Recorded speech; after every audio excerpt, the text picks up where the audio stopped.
This is session some number after 50, and we're back in the tomb. Last session, I think you guys finished off killing. It kind of picked up after dealing with a golem, kind of in the very south west side of the map, just before a tunnel to a door with a bunch of circular indentations in it. 10 to be exact. Then you guys, I think, went up and dealt with kind of this rotating crawlway and the Tomb of Ai-Jin, which was the floor that had all of the weird glyphs on it and the locust traps and all of that fun stuff. And then after resolving that, you guys managed to investigate the rest of this floor and find all 10 of the weird crystal eyeballs that have been dotted around this floor. And I think that's about where we're at. You're in the water room, is what I'm calling it. It's the hallway that has kind of a puddle of water on the floor, a flowing curtain of water in the middle of the room, and murals on the sides. And I think that's about where we're at. Questions, comments, anything? Nope. I think our first order of business should be to find a suitable location for a long rest. Like probably over in the room that had the golem in it. Also, where am I? Am I dead? Am I gone? Have I vanished? Oh, you're probably just in the dark. In the dark. You should be... Where's your mouse? Stop moving your mouse. Your character is like a couple squares up. Well. Oh. Aha! How about now? Alright, sweet. I had hidden your character because you were not present previously. Gotcha.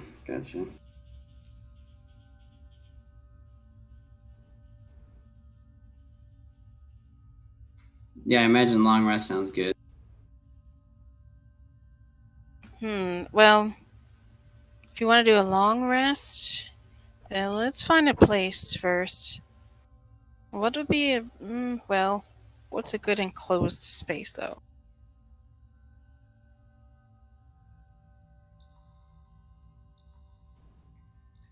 I proposed the room that above where the golem was.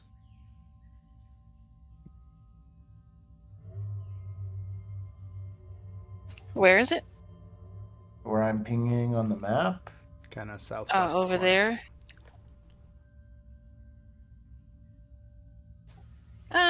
We can. So we haven't opened that door yet. But we can watch it.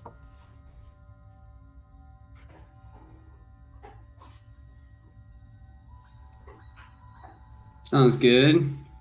I forget. Enter this door, and we know there's nothing of note on the other side of it, and I'm pretty sure this door cannot be opened from the other side.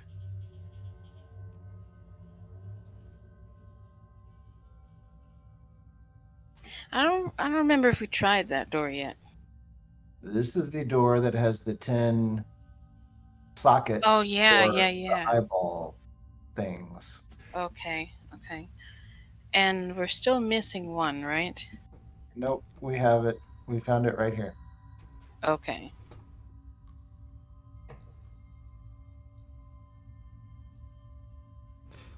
As a reminder, I think you guys had found 9, and after you guys had been talking and searching for a while, Withers had asked if you were really that determined to find the 10th one, and then kind of nudged you in the right direction.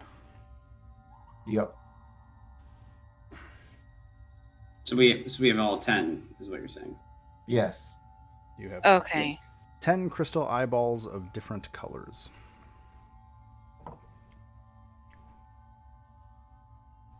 I do have it written down somewhere if it matters.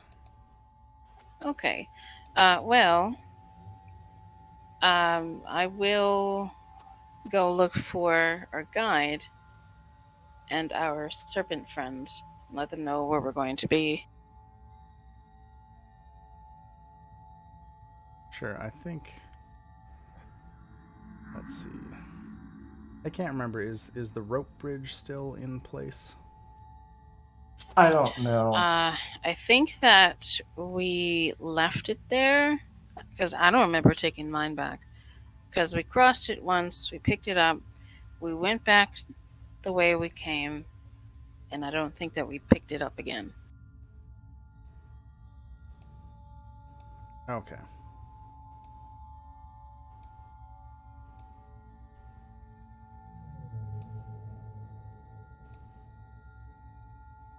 That's weird. Nobody but me can see that? Okay. Why is there a hidden... What is that? This is a reference actor that no longer exists in the world? Wow.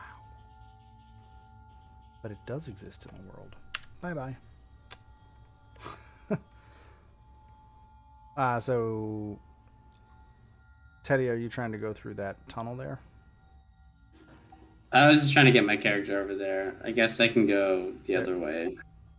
Well, so there's a gate there that has a minotaur face carved into it. It's a big steel gate. I don't think you were here last session that we played. That gate basically opens up and then drops down. Okay. Yeah. What do you mean drops down? Like it just opens and then shuts? So it's been lifted open a few times, and then after it clicks shut, and then after a pretty short period of time, it slams back down. Gotcha. Although there's no walls on this floor right now, except for the places you haven't been. So like. So is this open or closed currently? It's currently closed. Then all I have to do is just lift it? Or was there more to it? I think there's a little more to it. Oy. There is a rope bridge to the south if you just want to. Yeah, I'm going to take that. Okay, cool. You should be able to drag your character just straight to where Sebastian is if you just want to go there. Oh. Yeah, so Teresa will go back and let these two know that we're going to the door with the 10 circles, and we're going to camp there for the night. Okay. I'll head over. I'm going to move Kellic and Yaza. You know what? I'm just going to hide their tokens. Boop. Boop. Keshma has the issue of being unable to squeeze through any of these crawlways, I think. Right. Because she's a big stone lady. Her body don't squish at all. So... We can let her know to make a loud noise if she notices anything coming down either one of these halls. And she gives a grudging acceptance that she understands this. Ever the pleasant companion. Cool, so I think everybody's here. Yeah, I think everybody's here.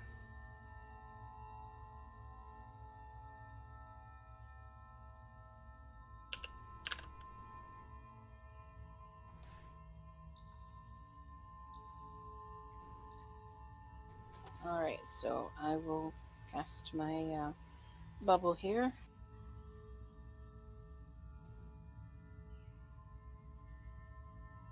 Oh, right. We have Liamon's hut, don't we?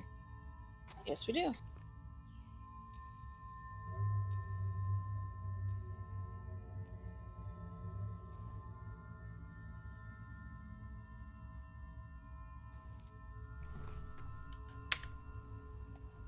Now, however, it only fits a certain space, so where do you want to place it?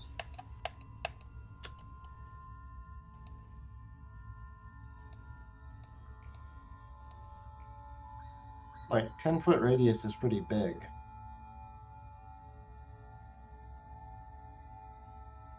Like Okay. here would work. So you want to put it on top of the magic bubble? Yeah. The force field?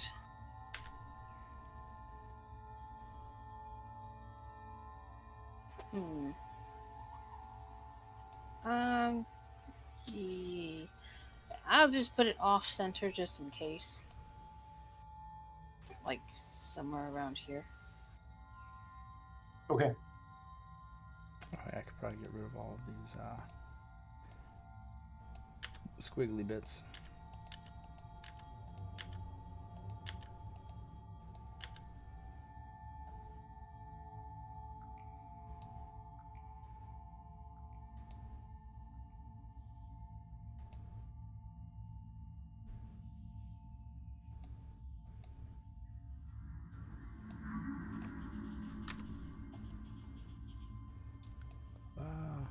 So Orvex will happily come into this bubble, and Iku will as well.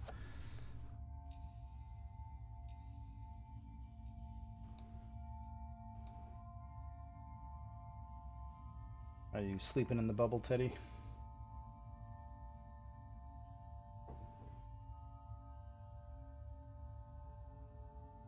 Wait, sorry, I was pressing the wrong button. Oh, I think I'm just lagging. There we go.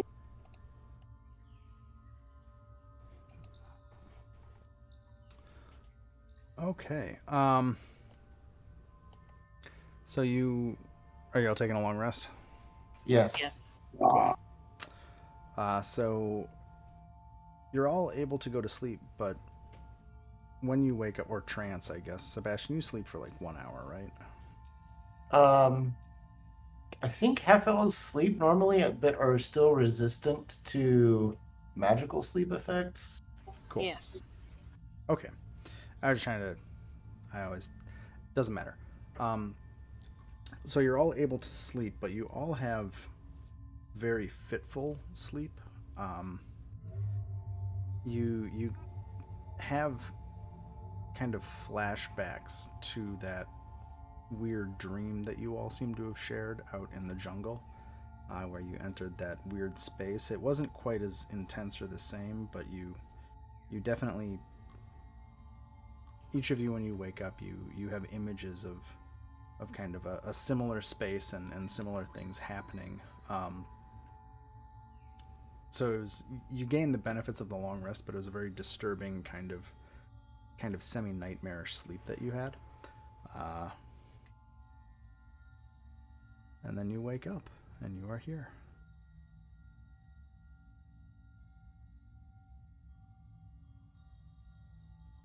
Cool. Let's go Awesome. see if we can figure out this door. I wonder if it matters which one goes in which socket. What are the Ray? Do we know what the colors of the eyes are? Yeah. I'm gonna make you find it. Yeah, you have. These are all crystal eyeballs. So they're all crystal eyeballs, about a little bit smaller than a pool ball, for reference.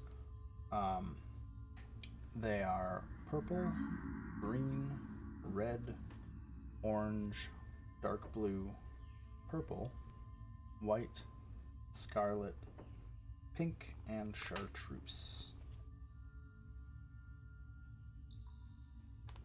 Are there any markings where the sockets are to indicate anything special? I am checking.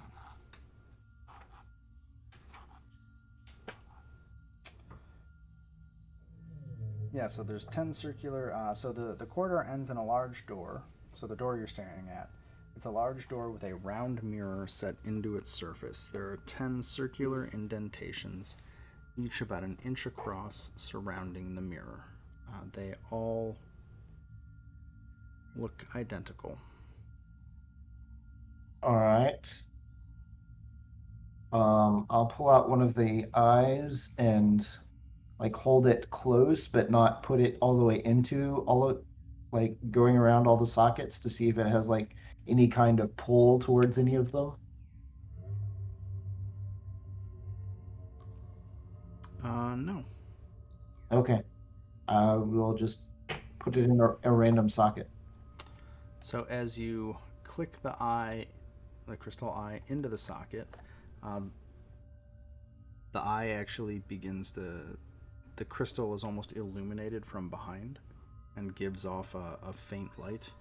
In any other situation, this might be beautiful, but here it's pretty eerie. In the mirror in front of you, you notice that your reflection of yourself looks just a little bit older than you were before, and you see Teresa behind you, her reflection. It looks like her reflection has gained a couple of gray hairs. I look over my shoulder. Oh, well, Does Teresa actually have additional gray hairs? No, she does not. Well, that's weird. is this something that only he can see? If you're looking at the mirror, you can see it too. You're just about 15 feet away Alright. or 10 feet away, so it's probably not quite as clear to you. But yeah, if you're right there, you can see this. Like, as he puts it in, you can see in your reflection, like, a couple of strands of your hair have just gone gray in the reflection. All right. Do you guys mind if I ritual cast Identify on the mirror? Go for it.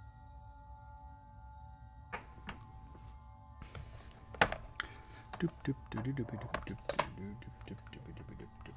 Sorry. you go. I'll spend 10 minutes ritual casting Identify on this mirror. Well, technically Sorry. 11 minutes. What'd you say? Technically 11 minutes. Yeah. 10 minutes plus it- the duration. 'Cause I want to see what's the purpose of this mirror. Yeah, I think you get a very faint reading of illusion magic from the mirror.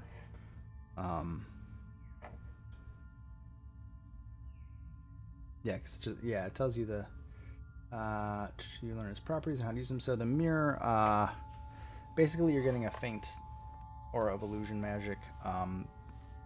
It doesn't seem like there are any properties of the mirror that you can actually activate beyond putting these eyeballs in is probably going to progress whatever effect is emanating from the mirror already.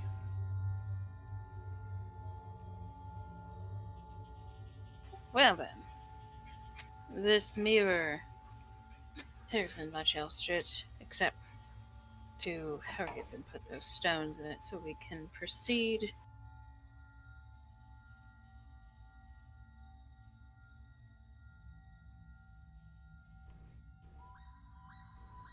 All right, well, I'm going to start plugging additional eyeballs in. Whoa, that was weird. As you put more of the eyeballs in, each eyeball, as you kind of push it all the way into each indentation, lights up from behind, kind of slowly filling this hall with a faint, multicolored, almost. Well, there is no Christmas here, but a faint multicolored glow from all these crystal eyeballs. As you continue to put the eyeballs into the sockets, your images, your reflections continue to get older, more sickly, and just generally looking worse. Sebastian, the flesh on your face kind of sinks in and becomes gaunt in the reflection. Teresa, you kind of shrivel down to just kind of a husk of your normal form. Sebastian, your hair all slowly falls out, and you start to see that your eyes are getting cloudy and teeth are starting to fall out in the reflection. This is not actually happening to you, but just Right. the version of you in the mirror as you put each of these crystal eyeballs into the sockets just looks progressively worse and worse and worse. Are you going to place all 10 in? Yeah. So, as you put the 10th eyeball in, the vault door here starts to grind slowly upwards, and it reveals a domed, candlelit room beyond that is 50 feet high. It has a polished marble floor that is so perfectly reflective that it gives the illusion of standing at the entrance to a sphere. There are 9 alcoves along the wall filled with glittering treasure. In the middle of the chamber, a large spherical object hovers under a black silk drape 20 feet above the floor. You also see, kind of slipping about back and forth on this incredibly smooth marble floor, another one of those weird simulacrum creatures. This one, Sebastian, looks like you and is just kind of slipping back and forth on the floor here. Just a bad copy of you. This one also has a metal pentagon actually kind of poured into and fused with what would normally have been the top of your head. We destroyed the last one of these things, right? I think you guys have destroyed all of them. Sebastian, as you begin walking into the room, I need you to make a dexterity saving throw as the floor beneath you is incredibly slippy. Slippy? Well, well.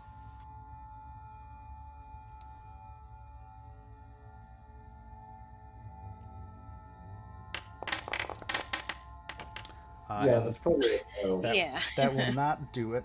You kind of, as you get into the room, you fall prone. Just kind of, this marble is incredibly smoothly polished to the point that it is kind of like walking on maybe a bowling alley, and you just kind of fall prone and plant on the ground.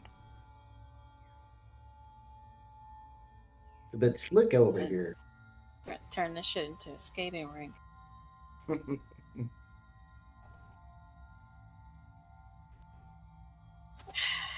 And we can't do anything to the ground itself because of something blocking the spells. So,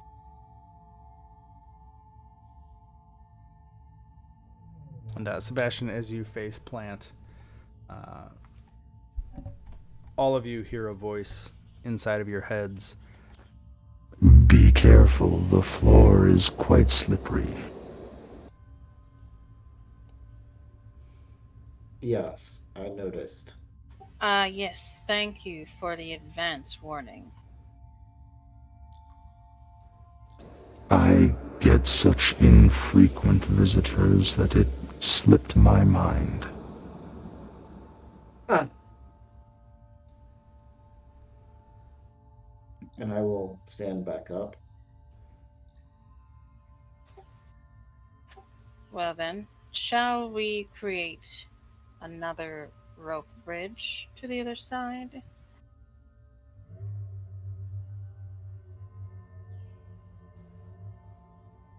If you have rope, I don't have rope though.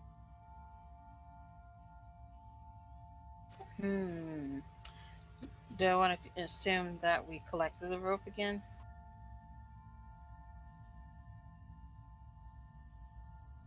I mean, if you have something, I can probably... Well, actually, no, I don't have that spell prepared. Never mind. So I was going to say I could fabricate something.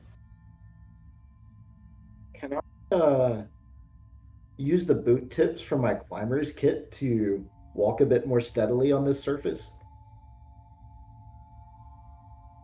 Sure. I'm gonna say it makes the saving throw much easier, but doesn't negate it. Okay. Yeah, we'll go with that. I'll put the boot tips on my boots. You do so. You know, I don't think I've ever seen anyone take that particular solution to my beautiful floor.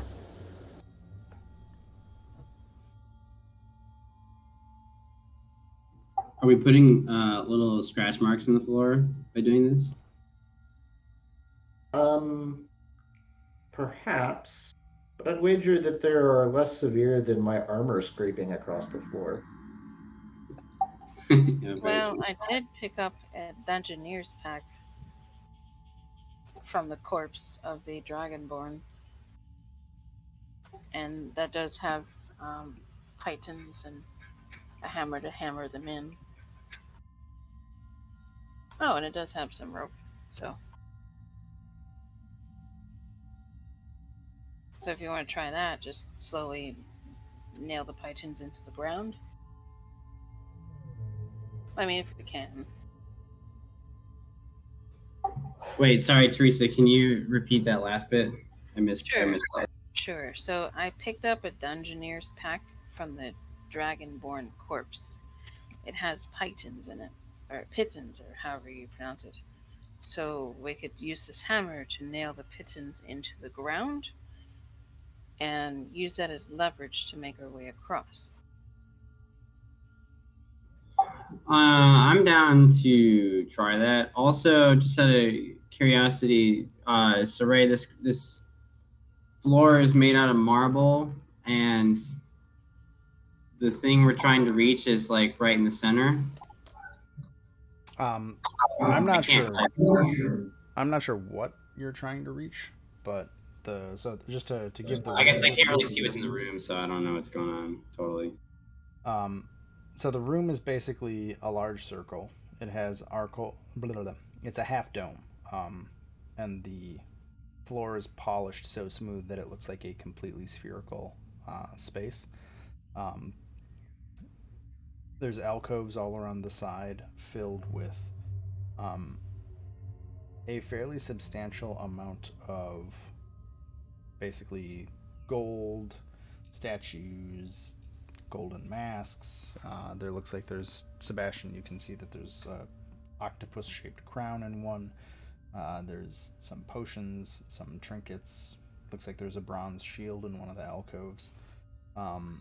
In the middle of the room, there is a large spherical object not touching the ground, and it is covered by a black silk drape, and that's about 20 feet above the floor. And that's that central object. I'm going to ask, so how long has it been since you've had any visitors?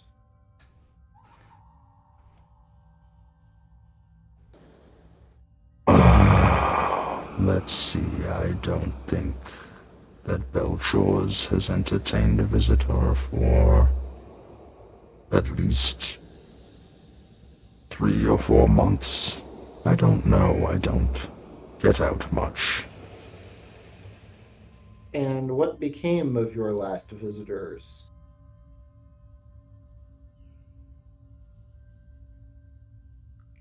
I think that they left the way they came. And how long has this been here? And I point at the crude facsimile of myself. Yes. The caretaker of this dungeon is often quite irresponsible in letting his toys enter Belchor's room. Do you hear that?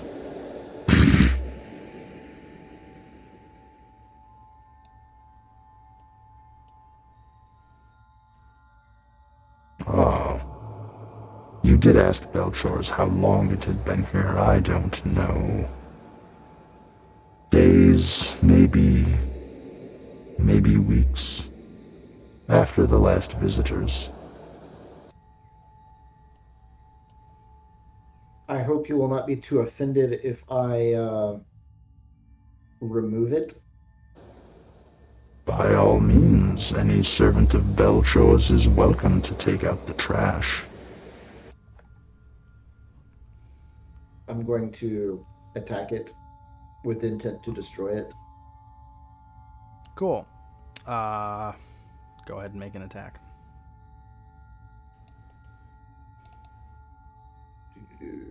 Bam.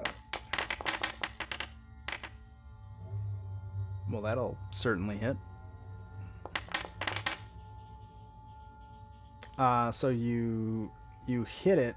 You don't quite destroy the simulacrum of yourself, but you do knock your shabby self to the floor. But it is starting to get up, and it looks like it is. Well, that's not going to hit. That'll hit. And you plant your spear into your kind of disturbing face and just kind of basically crush the face underneath the metal pentagon crown thing fused onto your head. And it twitches and ceases moving. Then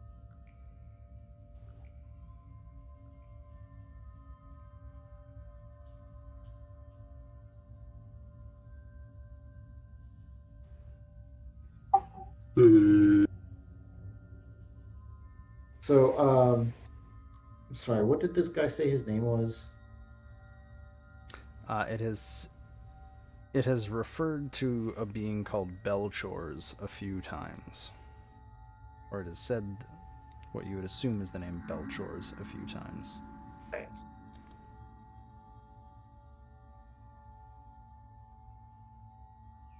And what would Belchors wish of us?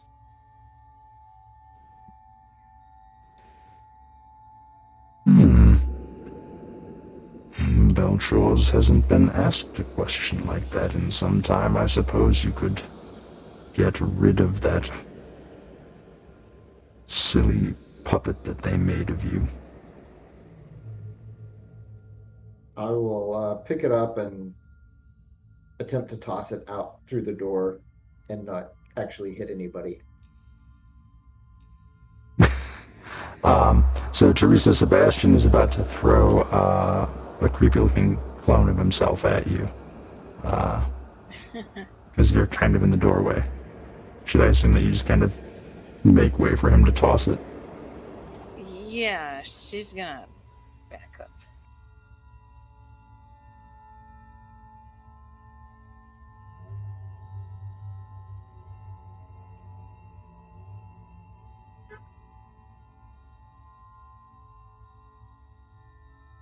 Okay, you're good now.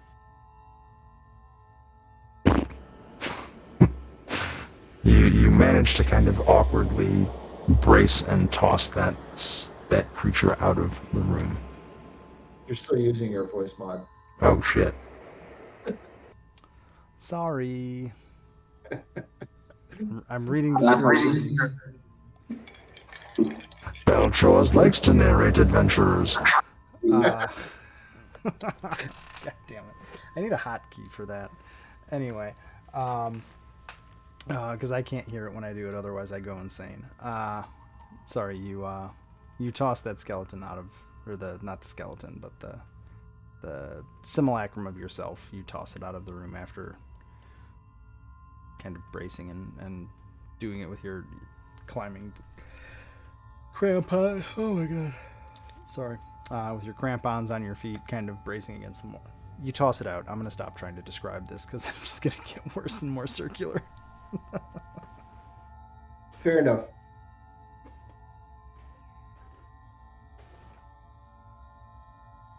Well, that's done. Is there anything else?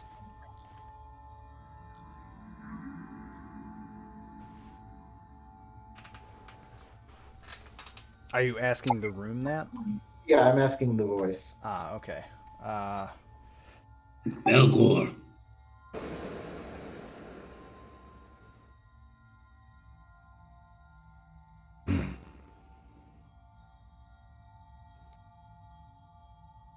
I don't suppose you're interested in any of the items or trinkets in my room. Well, I'm sure they are quite interesting, but I would not presume to take them if they are indeed yours.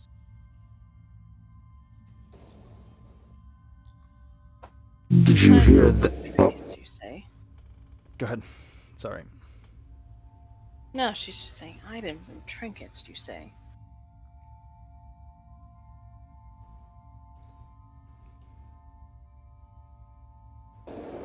there's many fine belongings that Belcorge has collected over the years.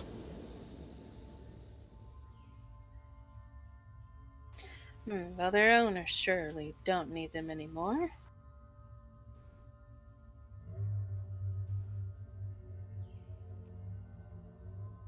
Is there any special purpose to this drape?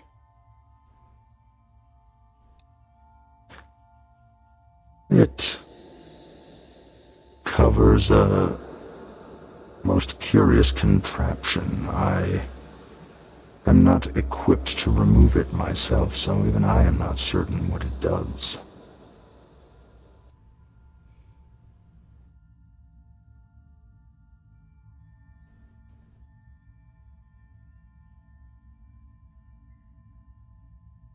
I will step forward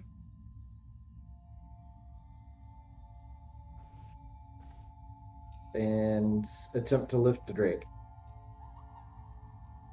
So the drapes, sure. I'll say if you want to like use your spear, you can kind of stab at it and try to pull the drape off of the central item. Well, first I was just trying to like lift the edge of it up to see if it's something that's actually floating in the air or if there's like some kind of pillar or something that's being hidden beneath the drape. So the drape is covering an object that is floating about 20 feet above the ground. Okay. So you could either kind of try to walk under the drape, I guess. Well, let's just say the drape goes all the way to the ground. That makes all of the logic of this much simpler. Sorry. So this is basically there's a spherical object covered by this black silk drape. Black silk, yes, that hangs down. I'll say it hangs down to the floor. And So I'll grab the edge of the drape and try to look under it up at the object. So kind of like peek the edge of the drape up and look. Yeah.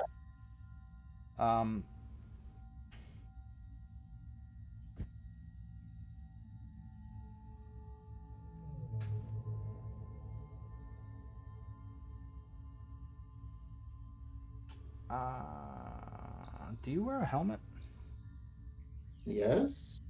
Okay. As you kind of duck your head under the drape to look up, as you kind of get under there, your helmet actually lifts off of your head and just kind of floats up into the darkness. And after a few seconds, you hear a dunk sound. I was curious. Like a magnet, huh? Potentially. What else is, Sebastian, do you see anything else in the room? Like along the walls or anything? Or is it just pretty open? It's pretty open. There's some of the purple fungus and then the alcoves with various items. Okay. I will ask the voice, and how did Belcours manage to accumulate these fanciful things? Well, Sorry, I'm about to change the pronunciation of the name because I realized I've been doing it wrong the whole time, but I'm just going to switch to the proper name. Belcours has had many visitors. Some have been polite, some have not been so polite.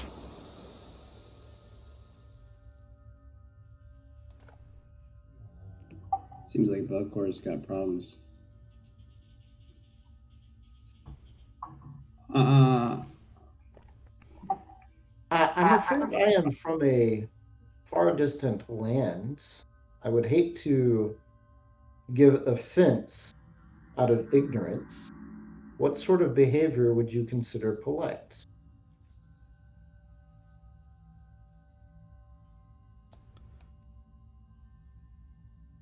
Well, Belcours would greatly enjoy if you know a way to leave this chamber.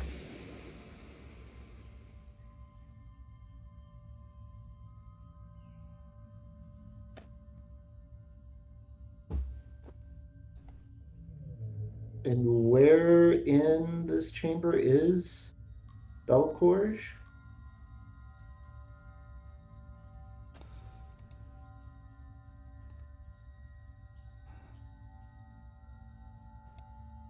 Belcours is about 20 feet above you right now.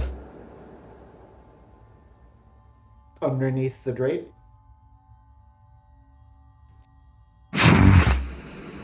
Why would I hide underneath a drape?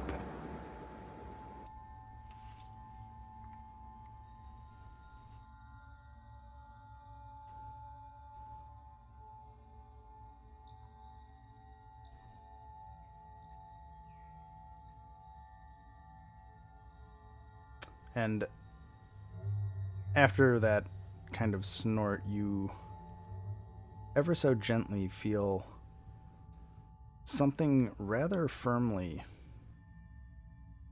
bump you and then release. Interesting. You Wait. don't see anything, you just feel it happen. Okay. I attempt to walk back to the door and walk out it. You do so. I'm afraid I'm confused. What seems to be the problem with exiting the chamber?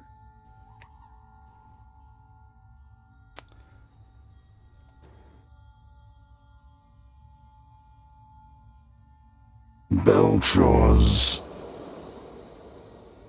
cannot see where the exit is.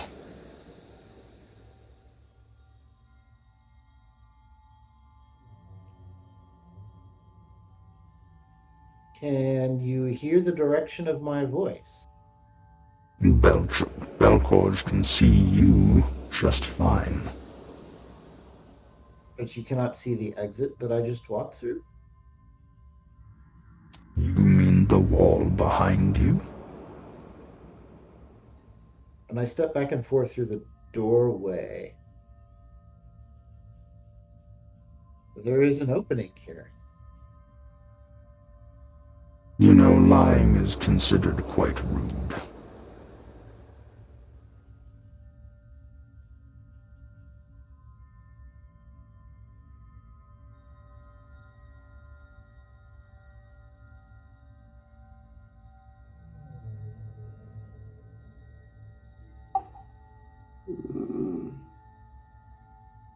How firmly is the mirror affixed to the door? So the door actually slid up into the ceiling. Okay. So, like, you're walking... Oh, sorry. Let me turn that off. I know what I'm doing. So the door slid up into the ceiling. So at this point, like, you stepped in and out, saying there's a door there. This voice basically accused you of lying to it, right? Right. But yeah, the mirror would be up. It would be on the side of the door facing out into the hallway behind you. Right. So I will step back out through the door, provided Teddy will make room for me. There you go. And say, and where do you see me now?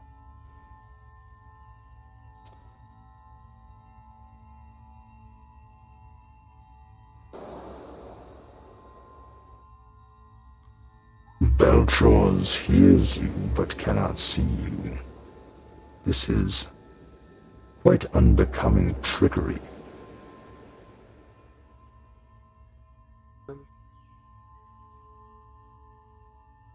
Not capable of playing such a trick. I would imagine that it is some sort of device of the one who built this place.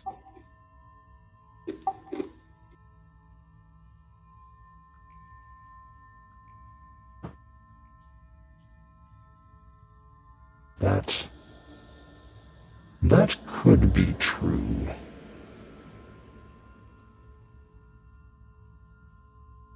And you say the doorway is directly behind where you're standing? Yes.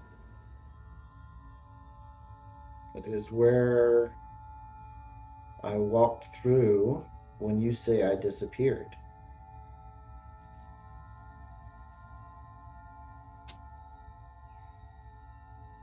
Just now. You did Yes. that just now. I did. You walk forward and you bounce off of a mass and are kind of like, or like as you try to step through the, damn it. As you step through the, I just cannot keep this straight. God, I wonder if there's a hotkey button. I'm sorry. Longer day than I thought it was. So as you try to step into the room, you feel like you're bumping into something. I guess you're wearing armor, but it feels kind of fleshy. Right. And then you feel it, and then there's a almost as if there's like a creature in front of you, and then it backs off. Oh, I beg your pardon. I will step out of the way. And I step further back.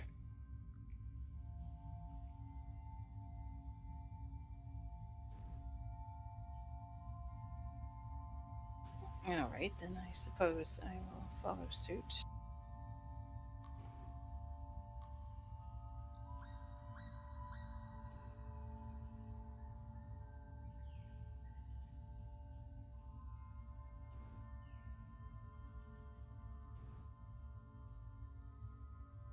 And then I will ask, are you able to pass through the wall in the direction of my voice? And so you hear kind of you hear some just and after a few moments you see peeking, kind of filling a good portion of the doorway, one giant eye and a maw full of teeth, just kind of filling most of the doorway in front of you, slowly trying to squeeze its way through. But there is obviously not... You can see that the bulk of the creature that's trying to get through is not going to... You're not going to be able to share space with it. Right. Oh, I see. The doorway was not built nearly large enough for you to comfortably fit. Are you able to squeeze through? Belchors insists that you get out of the way. Everybody back. Everybody back. Of course.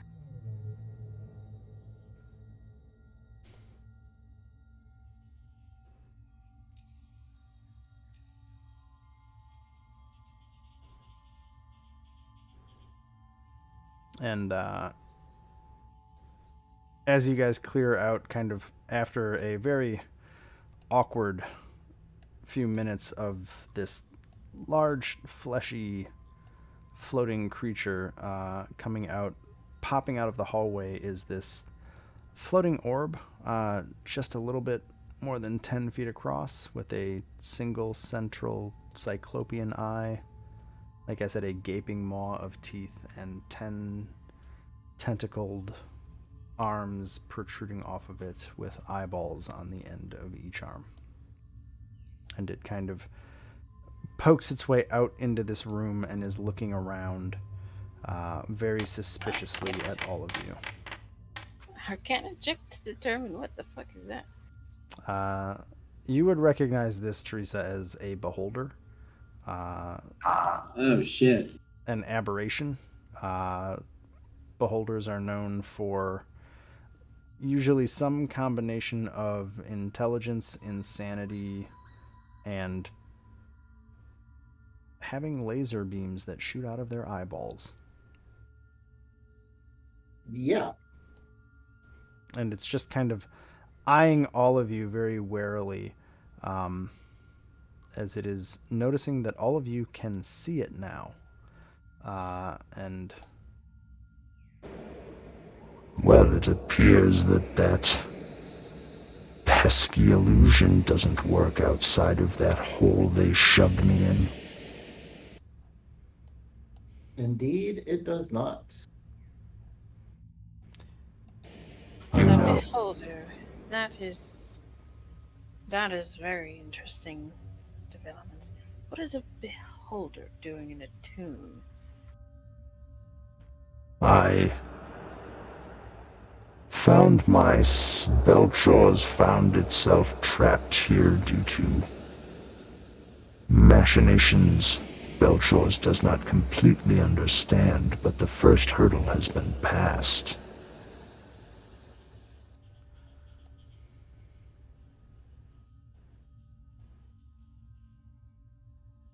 I Interesting. imagine Belcorge It's was supposed to trapped. be Belcorge. I keep Yeah, screwing it up. right. It was trapped here much in the same way as our elemental friend and a great many others, I would wager. And the eye focuses on you, Sebastian. Do you know who has trapped Belchor's? Gorge? George? I can't even remember my own name after so long. I believe the name is a Sirak, an extremely powerful necromancer. Our intent in being here is to defeat him or it or whatever and put an end to the death curse and then secure our freedom from this place because I do not think we are currently able to leave.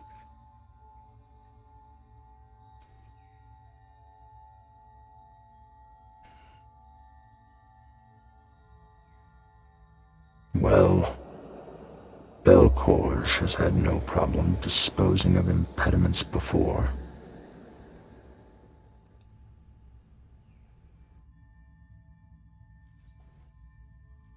Do you know where this Asirak creature is? I would wager deeper still within this complex. We are, I think, on the third level below the surface. And there should be at least two more, maybe three.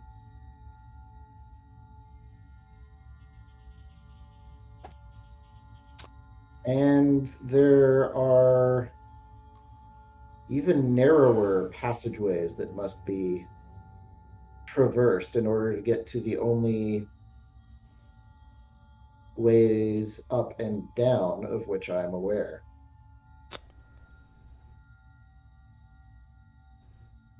I'm sorry, I just had an amazing idea that I want to check on real quick. Okay.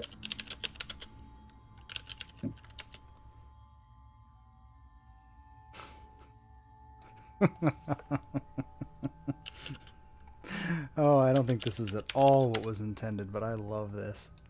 Oh my gosh. Oh my gosh. Okay. Yeah, this is fantastic. Okay. Um okay, so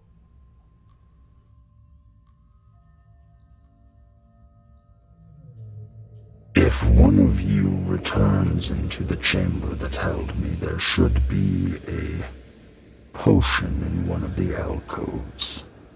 I'd rather Belcorge would not sully itself back through that hallway. Is there only one potion in any of the alcoves, or should I be looking for a specific one? There are many things. Just go search the room. Sure. Sounds dangerous.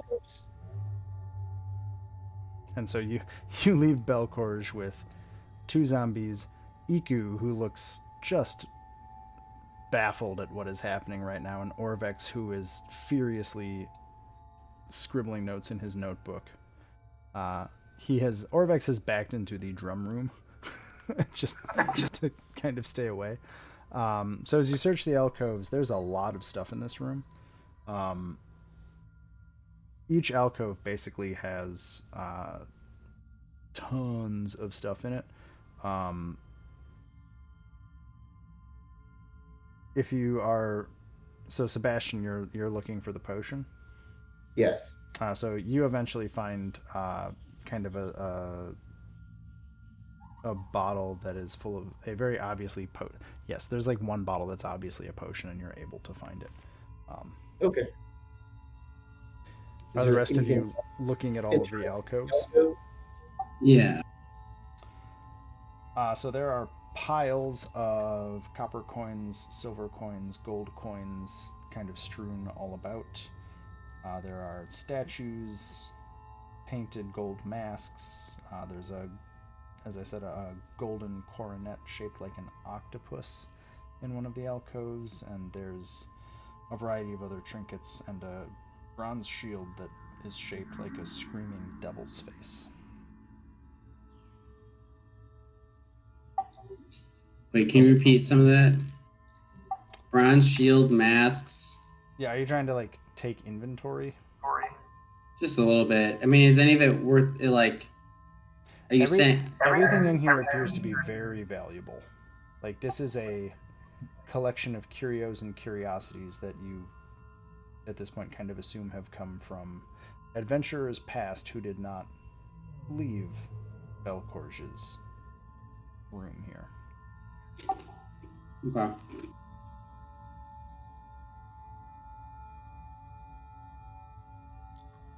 Is there anything in these two alcoves that I'm checking? So just kind of the list. So throughout the whole room, like none of the specific alcoves have anything called out, but just like betwixt all of these alcoves, there's probably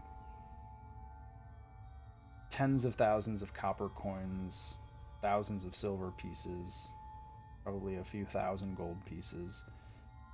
There's a variety of some items in particular. There's a chameleon statuette covered in crystal beads that looks pretty valuable. There are 3 painted gold masks that look like they're children's masks, shaped like a bat, a monkey, and a parrot, and those all look valuable. There's a gold coronet shaped like an octopus with a mother of pearl eye that looks, for all intents and purposes, like it's actually a crown of some royalty that you don't understand. And then there is that bronze shield I mentioned. And Teresa, you do find there is a small bead that looks very interesting. Almost, it is interesting because of how unvaluable it looks compared to everything else in this room. It's a small bead, you said? Mm-hmm. Okay. I'll do an Arcana check here on that bead. This is just to see, is this like something that I might recognize that has some sort of magical meaning? Yeah, give me 1 second because I just want to cross-reference. Oh, that doesn't exist in 5th edition. Damn it.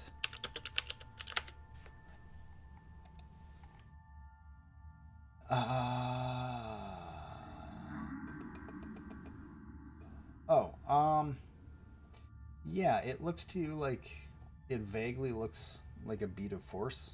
You're not sure. You probably have to identify it, but it looks kind of like descriptions, and it doesn't look exactly like some of the ones you saw back in. You're from Baldur's Gate, right? Yes. Yeah. So, and I think you actually had some tutelage in necromancy. So from kind of when you were learning spells, and getting instruction in your arcane ways, this does look kind of like some of the beads of force you saw before. I think this requires further study. I will have to do another ritual cast identify. And it is, in fact, a bead of force. Nice.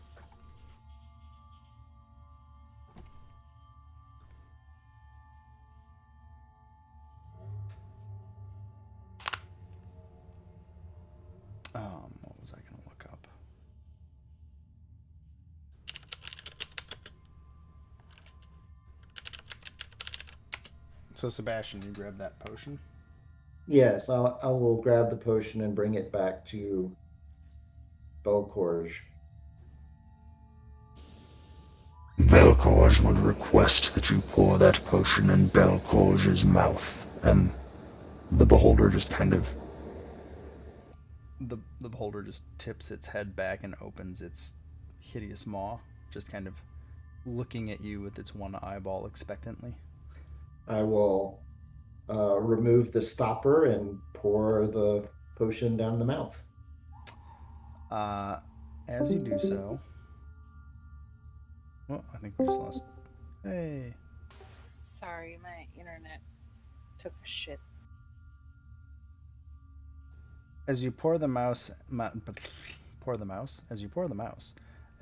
potion in Belcorge's mouth. Sorry, I literally talked for like 9 hours today on the phone, so that's why I'm just failing at talking. You pour the potion into the beholder's mouth, and it kind of has its disgusting tongue slathering and licking around, and it's swallowing, but you're really not sure where it's going. And as it is doing this, Belcorge shrinks down to about half its previous size. And so now you have kind of like a pocket-sized beholder floating in front of you.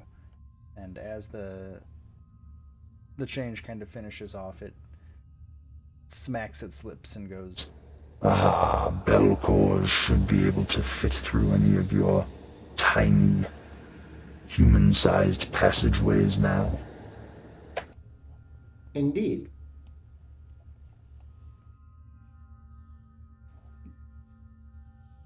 So then I can take you back to the main staircase, where you have a choice. You can either attempt to ascend to the first level and force your way out through the entrance, or you can come with us deeper to get your revenge against Asirak.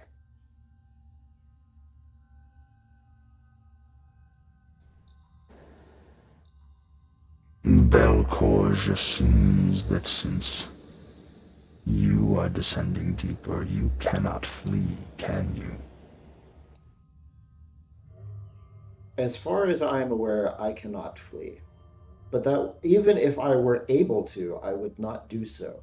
For I came here with the singular purpose of putting an end to Asirak's machinations.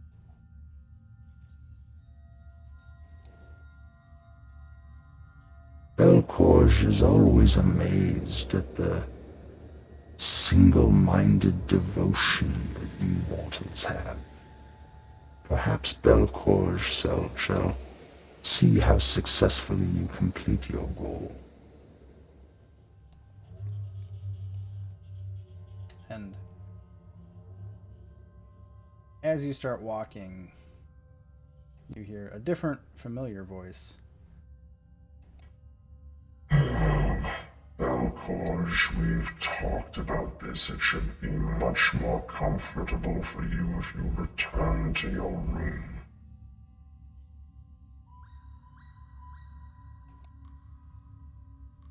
And you don't hear anything for a minute. Belcorge has been communicating with all of you directly telepathically. Right. And after a few moments of silence, but you see Belcorge kind of glaring around at the room. Fine, if you're going to be that insistent, have it your way. But don't blame me when it ends poorly. And the PA system kind of clicks off.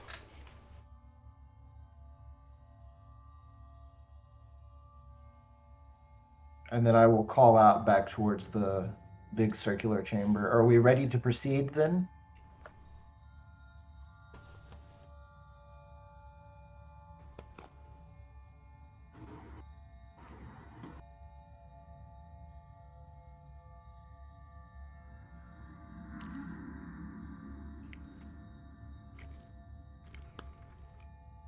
Teddy, did you take anything out of the chamber or just kind of write down what was there? I mean, I'd like to take one of the gold masks. If that's okay, unless that sets off a whole chain of events. Well, you won't know until you take one if it sets off a chain of events. That's I not would how like it works. I would like to take a gold mask. You looking for the bat, the monkey, or the parrot? Bat. Cool. You have a painted gold mask of a bat. It's worth 75 gold. Cool. Teresa, are you back? I'm still trying to refresh so I can get back in the game.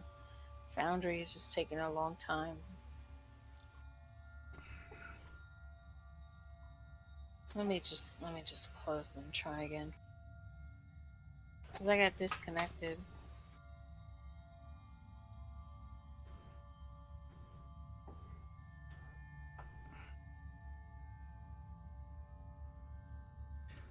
I might pause for a quick minute.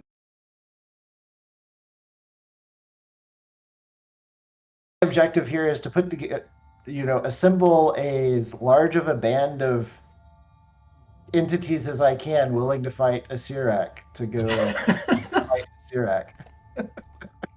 No, I kind of love it. And I have to say, I did actually I did not come into this completely unprepared for there to not be a fight with a beholder. Right. I gotta find a token. Are you playing Lyokan or just being present? Yeah, if I can. Okay. I'm not even sure how well we would have done in a fight against a beholder. Well, they don't. I think the only thing I have against beholders is my extremely high AC, and other than that, I'd kind of eat shit from one. Yeah, but the beams, which require dex saves. beams are the bad part. Yeah, that'd be the problem because Xandiel has an automatic disadvantage against any dex throw save. Hey, there's a Xanthiel. Hey, Take a long rest. ooh, I like long rests. I've restarted the recording just to have any fun talking, but I'm still waiting to see if Teresa's able to get back in. I'm sorry, I don't know what's going on. I keep refreshing it, closing the tab, everything, and Foundry is not loading. I had to restart my PC and then it worked fine, but then of course Windows was like, "Hey, updates."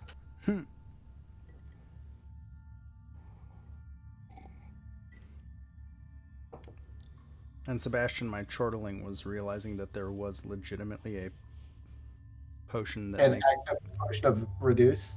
basically, and I was like, "This is perfect." I don't know if they planned this, but I'm along for whatever ride is about to happen. Right. I don't know how long that effect lasts though. That's okay. But we may not need it after this floor. That's okay. That's a problem for me to figure out. Yeah. That's a DM problem. Right. But I will say a couple days ago, I specifically asked, what happens, why would the beholder not want to escape? And nobody had a good answer for that. And I was like, this opens up a third pathway from the two main pathways that exist in the book. And I'm finding I kind of like finding out what happens to... running this campaign, I like what happens when you guys find the third paths that are not planned for, because to me they're far more entertaining. Because then I have no idea what's going to happen. Or I guess part of it's I don't know what's going to happen. Part of it's I also... well, it doesn't matter. I find it fascinating. Fair. Yeah, I don't know what's going on with Foundry right now. It is not loading. Different browser and all that. So Foundry did have an issue earlier today, where I think they use Electron as the actual back end for the hosting, and somebody changed a security certificate on them that they said wasn't going to change it. I don't know. I don't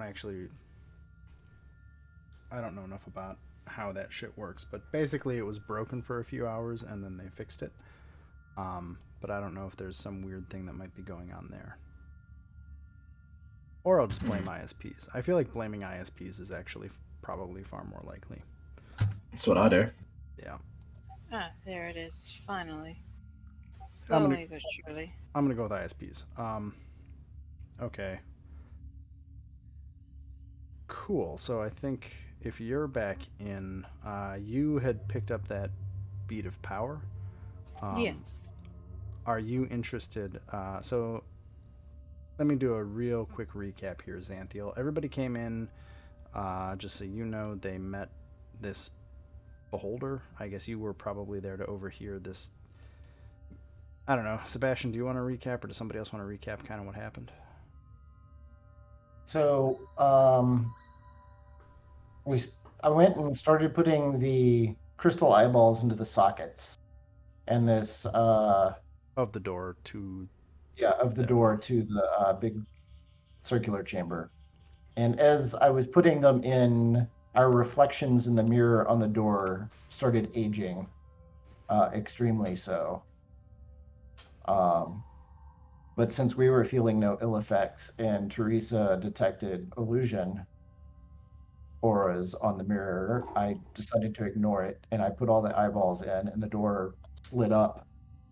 Oh. And then we went in, and it was a hemispherical chamber dome with a polished marble floor that was extremely sleek. Oh, I'll take my boot tips off now that we're no longer in there and I don't need them. Oh, you also don't have a helmet anymore. Yes, I also do not have a helmet anymore. I don't know that that functionally changes my armor class or not. It means that you've got like the worst case of helmet hair. Yes. And I've gone full like cinematic mode where the heroes remove their helmets before the big climactic battle. Yeah, so you're like serious now. But it also means that the rest of us who do wear helmets, we're basically dead. Right? So thanks for condemning us to death. I hope you're happy. Cinema plot. I may reserve the right if something ties your A, or if something is one below your AC, I might like roll a random die to see if they actually manage to hit you. That's So anyway, I walk in there and fall flat on my face because of the super slick floor.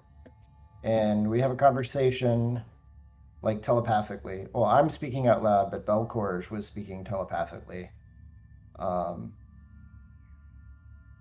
about how it had been so long since any guests had been there. And I asked how long, months or weeks, or not really sure.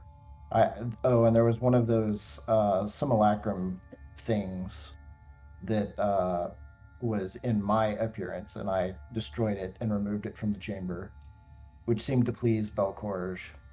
I looked underneath the drape that was over some sort of spherical object floating in the middle of the room, like 20 feet up above the floor. And my helmet flew off of my head and thunked. And so I decided I probably didn't need to investigate that any further. And then I basically said, Belcorge asked if I was interested in any of the items in the alcoves. And I said, well, I'm sure that they are interesting, but if they're yours, I wouldn't just take them.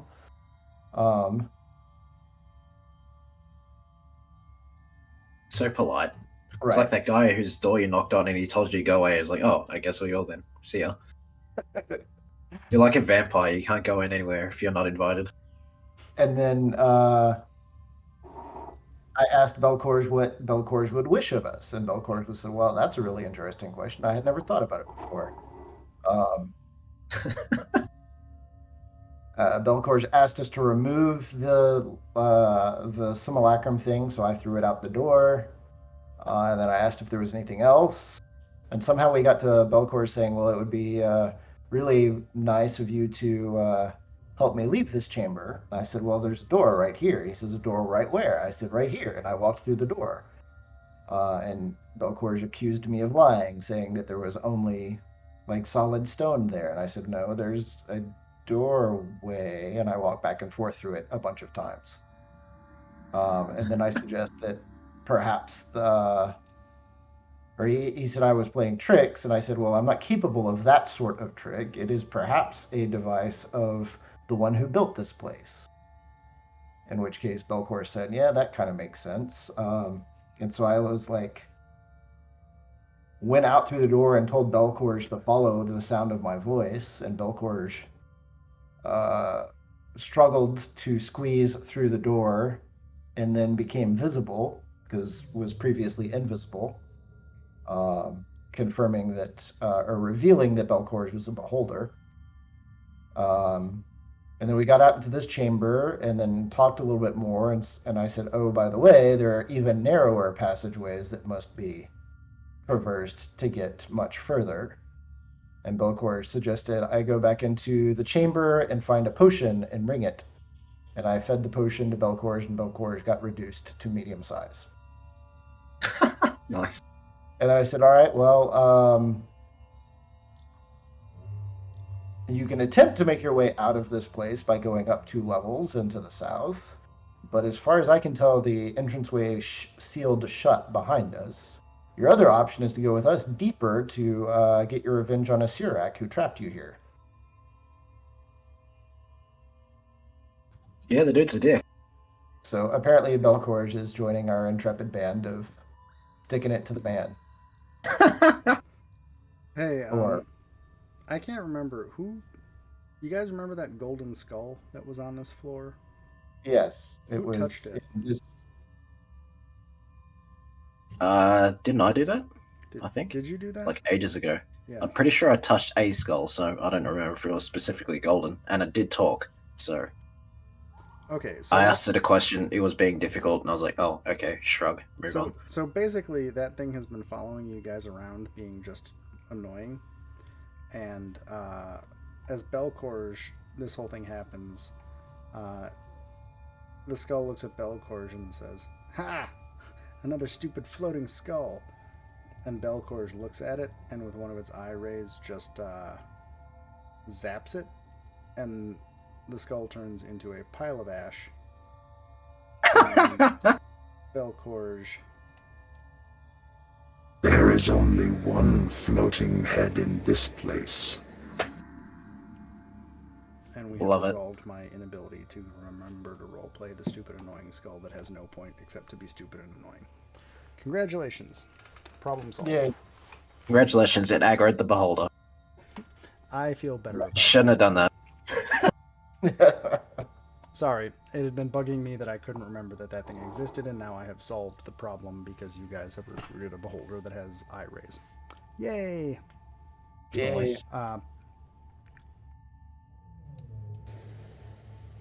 Belcourge is confused, though that did not seem to be Belcourge's full power.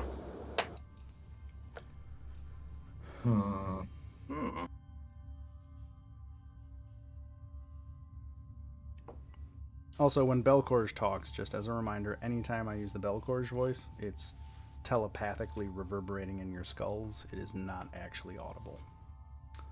Well, that would make sense. Yeah, I I don't would think you assume can it's talk normally. telepathically. So, cool. You're caught up, Xanthiel. Teresa, I just want to check in on... You made your way back from the room. You took the bead of power. Did you take anything else from the room? No, just that. Cool. I am cool, thank you. I can't help but think there's an alternate reality where any of the other players who are not here or Sereth was here and how that would have affected everything that happened. Anyway. Right? I probably would have tried to loot the whole place. What? Sereth doesn't do anything like that. What are you talking about? Carrying on, is the plan to... What do you guys want to do next? Sorry. I guess the plan is to go down the main staircase because I don't think what's her name, the earth elemental lady thing,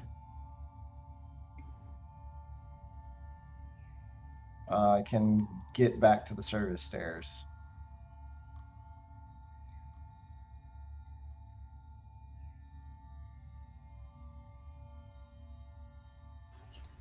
Well, yeah, I think we should head back to the central stairs. I do think that she was able to squeeze her way past. I don't remember. So basically, the way I'm playing it is Keshma can get through 5-foot halls with difficulty. The crawlways she cannot get through.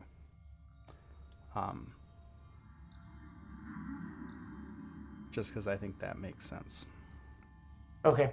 So, main staircase it is. We'll make introductions. Keshma, Belcorge, Belcorge, Keshma. They can shake on it. They both just kind of look at each other. And it's kind of one of those, oh, you too? Yep, me too type things. Oh, jeez. Like, oh, you got... Well, they're not trying to kill each other. That's good. Yeah. So I'm gonna skip ahead, and as you guys get back to the central stairway, as you're on the landing, I'm gonna read the description of the room below now, because you can see it from where you're at. Okay. So, at the bottom of the grand staircase, a resonant mechanical rumbling emanates from a dark shaft opening up in the middle of the chamber's floor. And I think, let me just see what you guys can see. Yeah, so you guys can kind of see the blurred out version of this. Right. Cool. 4 cylindrical stone pedestals surround the shaft. Each pedestal is 10 feet tall, 5 feet wide. What? Sure, whatever. They're more like 7 feet wide, but it doesn't matter. Right. Anyway, yeah, 10 feet tall, about 5 feet wide, and featuring, you can kind of see from up above, I guess anybody who has dark vision, well, you'll have dark vision and torches, whatever. You can see each has a tiny slot in its side. Squatting atop each pedestal is a large 4-armed gargoyle. Each gargoyle is contained within a square made of metallic tiles embedded in the top of its pedestal. Starting with the northernmost pedestal and going clockwise around the circle of pedestals, the tiles are copper, silver, gold, and platinum. Ooh.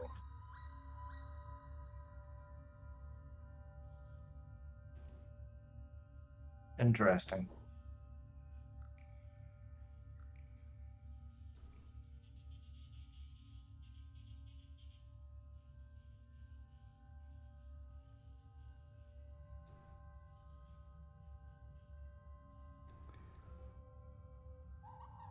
And down we go. Yep, gonna continue down. Okay, give me... Just experiencing some good old Australian internet. And I forgot to preload the next scene, so let me Rip. prep it. Well, I'm gonna try and get tokens in. So you guys are just gonna go down the stairwell into the room. Do you have a? Yep. Do you have an order you want to go in? Does it matter? I'm not going first though. I'll go first. Okay. Xanthiel will go first. Teddy or Sebastian, do you want to? Does anybody care what order I put you in, or do you want me to just kind of randomly pick an order? I'd rather be closer to the front than the back. But I'm not going to fuss over it too much. Okay, I've got an order. It's all good. Oh, haha, I changed the name. We'll put this guy here, and we will... Oh, I need to change his token. 1 second. Haha, I know what I'm doing. Prototype token.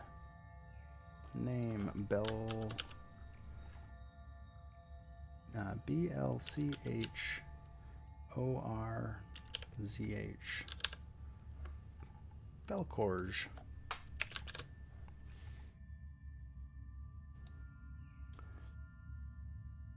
Sorry, you may be shocked to find out that I did not actually make a named token for the Beholder. Because I did not really anticipate. Well, I don't see names to go with the tokens of our scholar friend or Keshma. Oh, really? Yeah.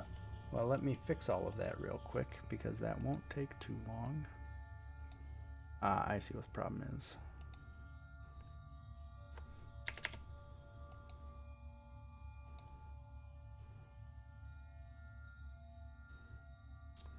Doop doop doop. Okay, I need an Orvex.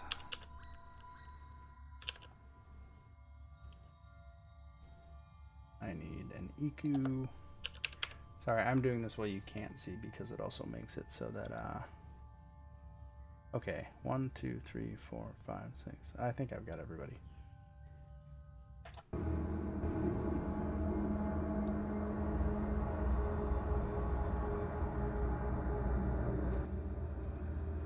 Okay, hopefully this should start loading in. Oh, I need some zombies, don't I? For it to reset.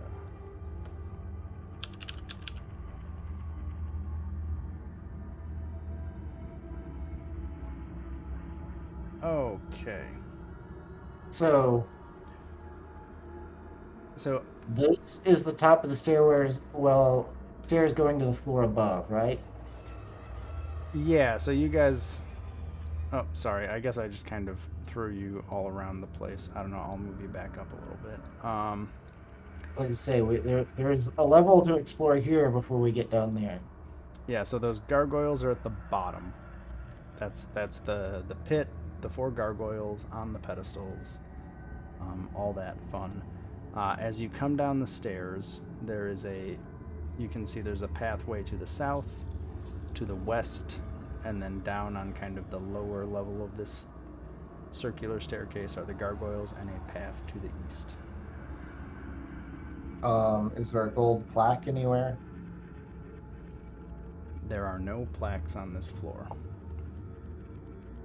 Wonderful. How about I must congratulate you. Not too many of our guests make it this far before deciding to stay permanently. Well done. thanks, I guess? It's just a testament to the fact that we are smarter than the ones that came before us.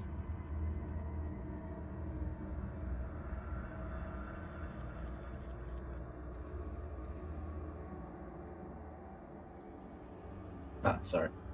Hey, we're loaded in. Alrighty, that looks all shiny. Yeah, don't we want to explore this level up here before we go all the way down there? Sorry, I was just having a look. But I can't drag my map around.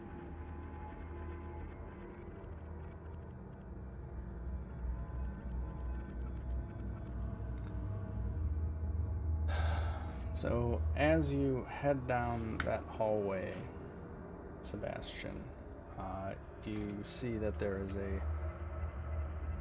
at the far end of the hallway to the west, there is what appears to be a large stone door looming at the end of the hallway, but it bears no handles or hinges.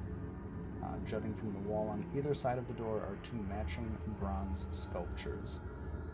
On the head and neck, each has the head and neck of a serpent with fangs bared. On the lintel above the door is inscribed the following message in common: warm like flame, cold for the cruel, still for the dead, gruel for the ghoul.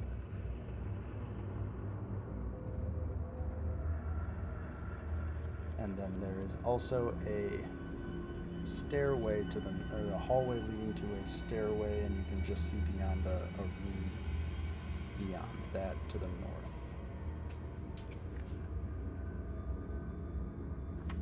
Right. we'll come back to the serpent sculptures. So that hallway, after 10 feet, this dusty corridor becomes a staircase that descends 15 feet to a lower tunnel. Resting on the floor at the bottom of the stairway is an old treasure chest with a rusty built-in lock. Just beyond the chest, the tunnel opens up into a huge, dark chamber.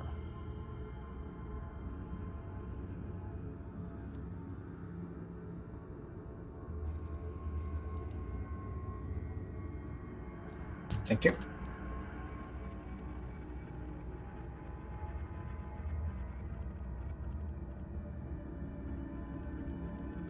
Oh, a chest. Let's open it. Sareth, as you walk down this hallway, not Sareth. Yeah, you have the crazy. Close. Hold Yeah. on. Yeah. So as you walk down this hallway, you notice in the tunnel ceiling above where Teddy is standing, Oh shit. there is some sort of compartment or hatch in the ceiling. Ah. And you said that the hallway goes down a bit, does it? I'm guessing, or kind of does. It descends. That stairwell descends 15 feet to the chest at the bottom of the stairs.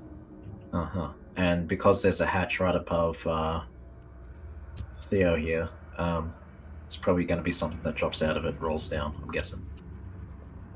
Very well could be. Yeah. I see any like pressure plate trap things or anything like that that could activate it, or I'm guessing it could be arcane triggered. You just notice the hatch in the ceiling. There's Okay. Don't know if I can disarm that, unfortunately, because I'm certainly no rogue.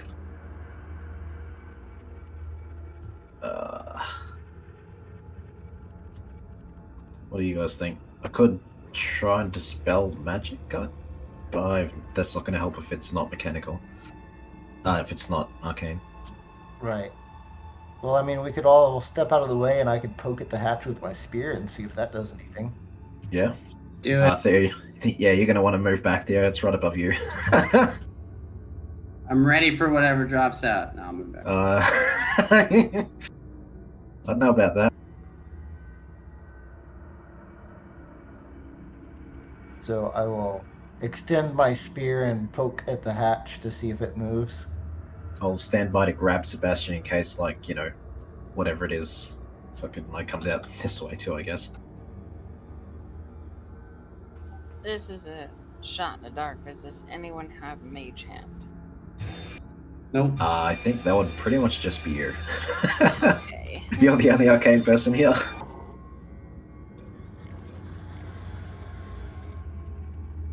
I think. I don't think that. No, I have fabricate and all that business, so I could do it, but it's like 4th and 5th level spells I'll be throwing to stop it. Right. Which, yeah, I'd rather not.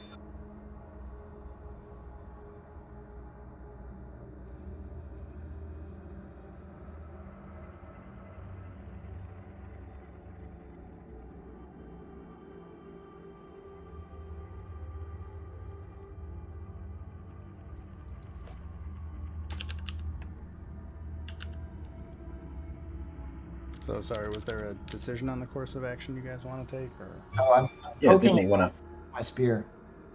you're poking the hatch in the ceiling? Yes. So as you poke it,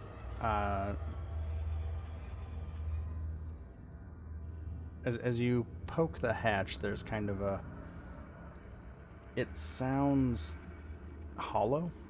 Nothing happens, but you can tell that there is some sort of compartment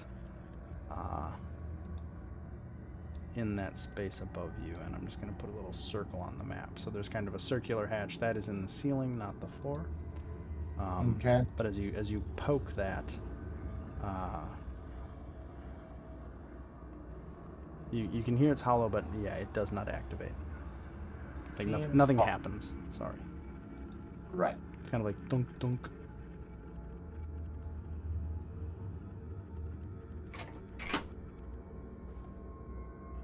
Well,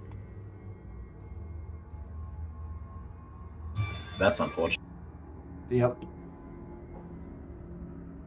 I could go ahead anyway and try to tank it. Sure. Clop, clop. Bosses love going downstairs. Anything happen? Nope. Sorry, that's a chest in front of me, right? Like, Yes, there is a.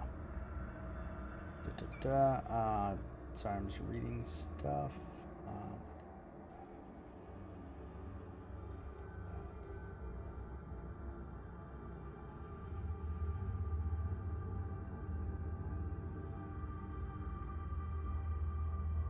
Sorry, there's that.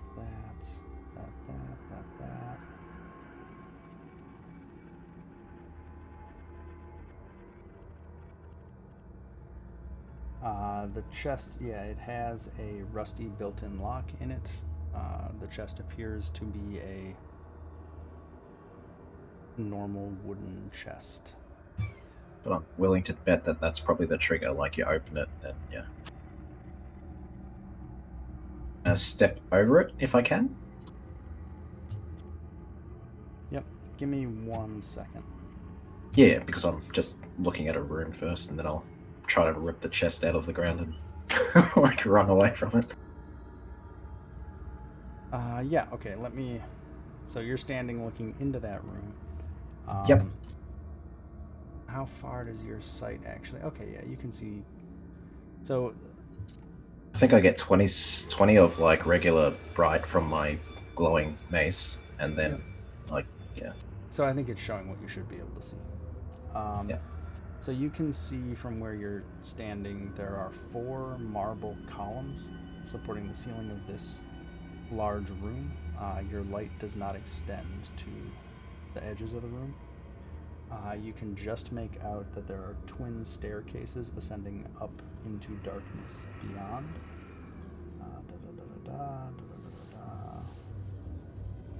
What is the thing in the middle of this room that you can see? I'm trying to figure out. Oh, there it is. On the floor of the tomb, there is an opaque crystal sarcophagus that is constantly changing colors.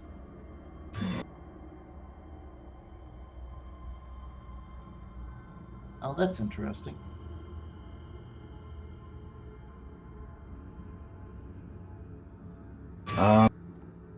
Well, okay. I grab the chest, like I pull it off. Is it attached to the floor or anything?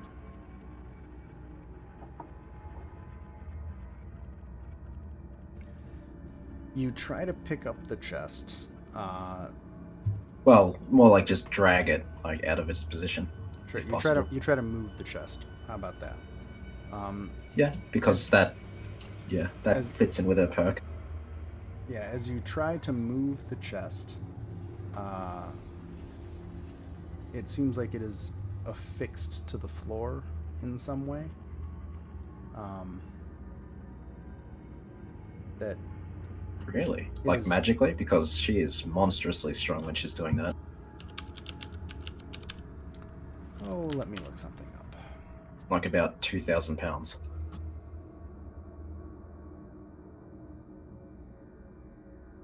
Okay, cool. I just had to look something up. So you kind of push and shove against the chest, and very surprisingly, given your normal ability to move inanimate objects that are quite heavy, it seems oddly impervious to your attempts to move it. Huh. Interesting. But you said it's made out of... It looked like it was just regular wood, right? Yes, the chest is made out of wood. I smashed the lid. Like, without trying to damage the rest of the chest, just try to, like, remove the top bit of it. So just kind of like wail on it until it breaks. Yeah, I just smash it. I got a mace, so I figure I could probably, like, put some chunks in it, maybe. Sure. So you start whacking away at the lid of the chest, and eventually,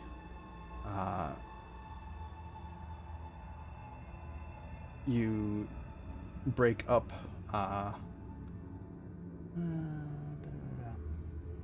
So you're trying to break the lid off, or break a hole in the lid? Like, kind of, what are you trying to do? Break a hole in the lid, like, just to see what's in it.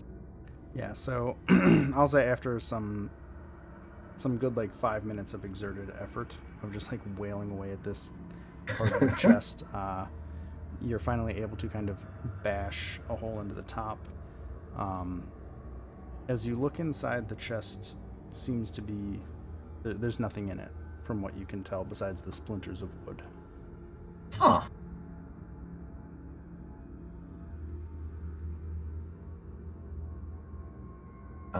Well then. That's, interesting. Guess we just leave it then. I'm tempted to, like, stick my hand in there and, like, poke around, but I don't know. Are you sticking your hand in or walking into the room? I walked into the room. I did that first, sorry. Okay, so as you walk into that area of floor in front of you, I'm assuming you weigh more than 100 pounds, right? Yeah, like, a lot. As much as a horse. Yeah, so I've just revealed an area. The stone tiles. Wait, and I didn't see that? I just added that. Oh. I Okay. just No, man, I didn't revealed see that. that. The floor looked completely normal. To 23 perception. Jeepers, okay. Yep. The tiles fair are enough. exactly the same as the rest. However, the tiles actually aren't supported underneath by anything besides just kind of interlocking things. Technically, any creature more than 100 pounds of weight collapses the floor. Rip. And you fall into a 10-foot deep pit that is lined with thick glass. And the bottom 5 feet are filled with a liquid. As you fall into it, make a dexterity saving throw. Oh, this is gonna go great. It's made at disadvantage regardless, so... Yeah, I was gonna say. It says disadvantage, so you get disadvantage. Oh, alright. How do I roll it at this? I'll just do it twice, I guess. Yeah, 7. Hey, neither of those are good. You try to grab at the edge of the pit and fall in. You fall into a pit of acid. right. And take 66 acid damage. Yikes. Wait, 66? Yes, 6. Jesus, okay.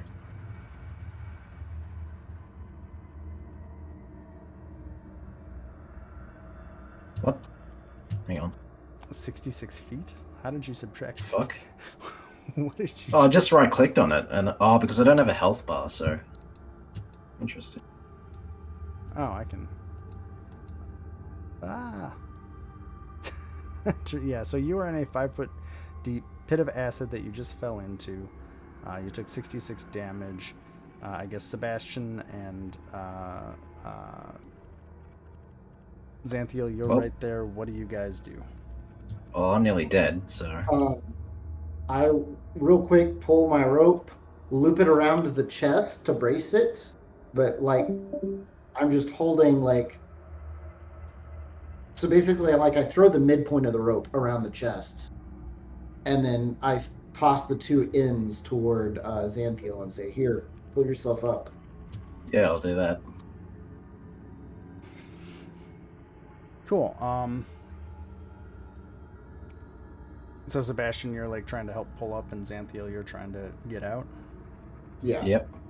Well, I mean, if acid like does 66 damage just straight up, like, yeah, fuck that. That's some pretty crazy stuff. So I'm gonna I say think that's actually more powerful than an acid dragon. well, it's 5 feet of acid. You're in a, you're in like a couple. Submerged in it. You're submerged in acid. Sebastian, I'm gonna say you haul backwards on the rope, and Xanthiel, you're able to get onto the edge and kind of get yourself at least pulled out, and you two kind of collapse in a heap. Cool. Xanthiel, you are covered in acid burns. Well, that's annoying. That doesn't have any gameplay effect. You're just covered in acid burns.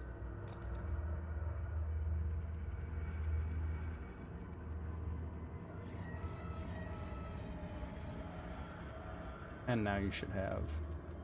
Oh, did that not work? Bar 1, hit points. Haha. There you go, you have a Oof. Oof. Wow. Yeah, I actually don't have that many hit points. I just have really high AC. So you guys you managed to scrabble and get Xanthiel out of that acid, but that space there now is that outlined space is now just those tiles fell into the acid pit with Xanthiel. Hey, for insta-kill traps, Jesus. I think that would have killed Teresa if she fell in that one. Yeah. Yeah. Like, just outright killed her. I don't think that's the worst trap in the entire tomb. It's a No, bad one, but though. it's pretty basically an insta-kill trap because there was no way to know it was there. And I think everyone weighs more than 100 pounds. Like, that's Yeah. what, 50 kilos? It's nothing. Well, I The only mean, ones- Kelly might not have triggered it. Yeah, and my other character wouldn't have triggered it because she flicking floats off the ground, but That's Pathfinder.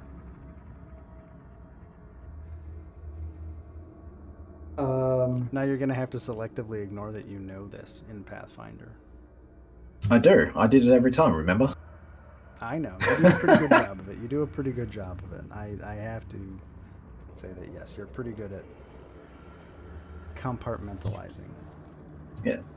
So, Sebastian, I'm gonna That's give you wrong. the What? rest of the description of the room as you Okay. kind of stand up as Xanthiel is dealing with this awful experience. So there's the four marble pillars. There's the sarcophagus.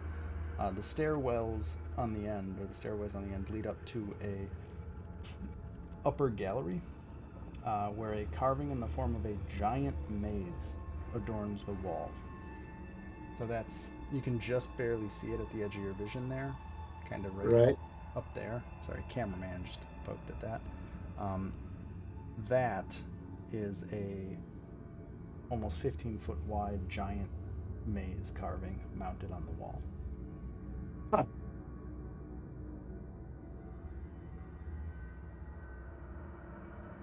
Does the shape of the maze correspond to anything I've seen before? Not particularly. It is. I'm sorry. It is. The configuration of the maze is slowly shifting, and there is. So you're. As I described this, you're able to see this because of dark vision, but if you don't have light, you can't really see it. Right. You can make out that it almost looks like there are tiny pinpricks of light moving through the maze. Huh. Well, that's interesting.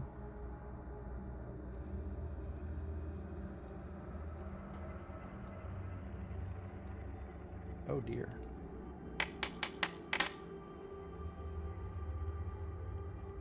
Okay, there we go. Whew.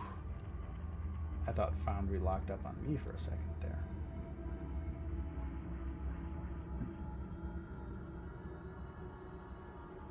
Whenever you get close, Xanthiel, I can top you off with Lay on Hands. I think I did, yeah. No, 57 out of 73. Okay. So that's what? 26 more? Uh, Or 16?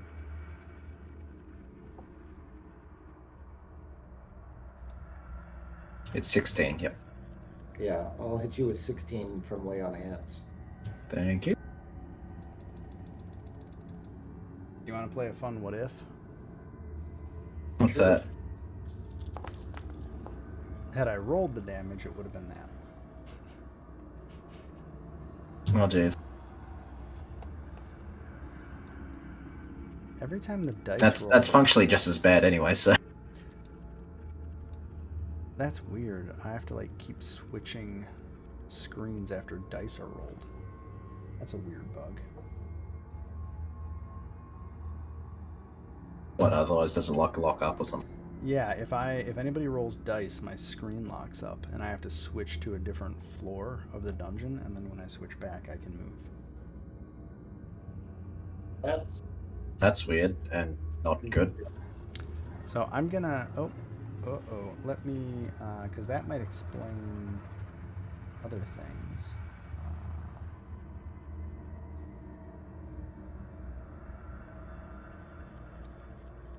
Anyway, sorry. Thinking to myself. Toggle navigation. Configure. I am going to make another floor, the floor we were just on, visible from the navigation bar, just in case if anybody rolls dice and your screen locks up. If you just click on the vault, where it says on the top of the screen L3 Vault of Reflection. If you lock up, just try switching screens and coming back. Anyway. Okay. It works for me, so maybe it'll work for somebody else if you get frozen. I don't know. Thank you. Cool. So, Sebastian, you're kind of standing atop the semi-smashed chest. Xanthiel, you're recovering from that wonderful moment. Teresa, you're right behind Sebastian, and Teddy had a disconnection issue. He's trying to get back on. Gotcha.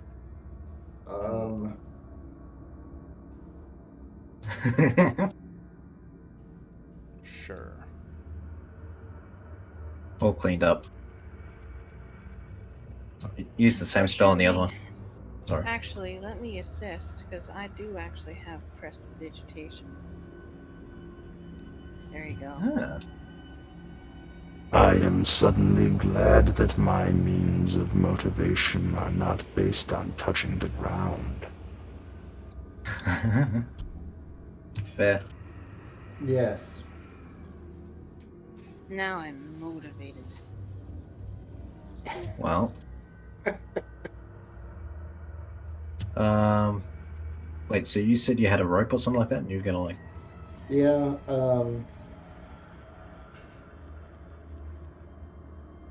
Because I could like animate objects and then just like, I don't know, magneto my way across by like lifting up one of the fucking floor tiles or something. right. but it's not super steady and doesn't last that long. I don't Could think. we do a long jump? I think we have enough space for a running jump. Yeah, but the penalty is that we could instantly die if we fall in. Yeah. How far did we say we could go with the long jump?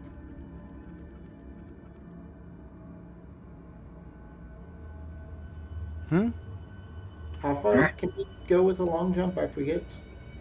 I think it's your strength amount. Let me long jump I think it's like 3 times your strength mod? I don't remember. Long jump. When you make a long jump, you cover a number of feet up to your strength score if you move at least 10 feet immediately before. When you make a standing blah blah blah.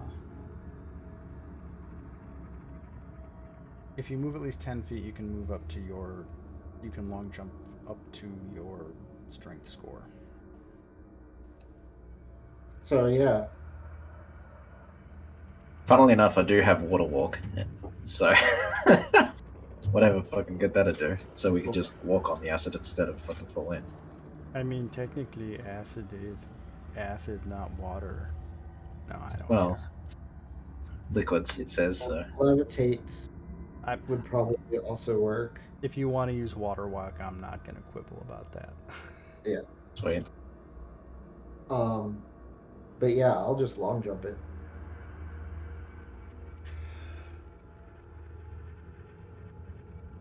Doop. Oh boy. Alright. I will have to Misty Step.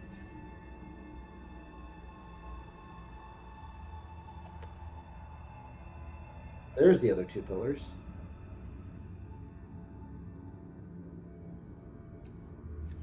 And as cool as the mood lighting from the pillars is, I think I might just get rid of them. Or just add another wall, because that's sensible. Okay, there we go.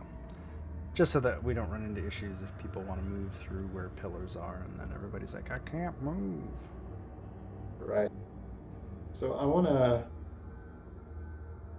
come up here and look at this maze thing.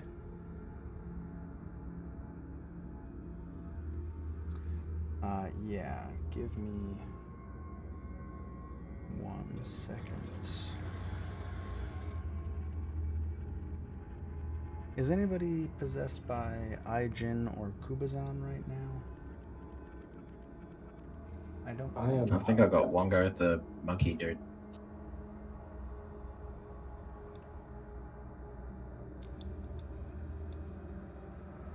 Trickster God stuff. There we go. Kubazan, nope. Aijin, nope. Cool. Nope. Never mind. Haha. Okay, so the maze, Sebastian. So this intricate carving shifts before your eyes, its configuration ever changing. The maze has no exits, and its corridors are lit by tiny torches and clouded by fog.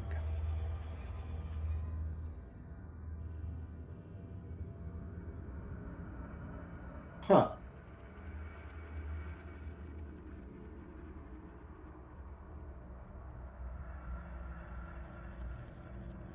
Well, that's weird.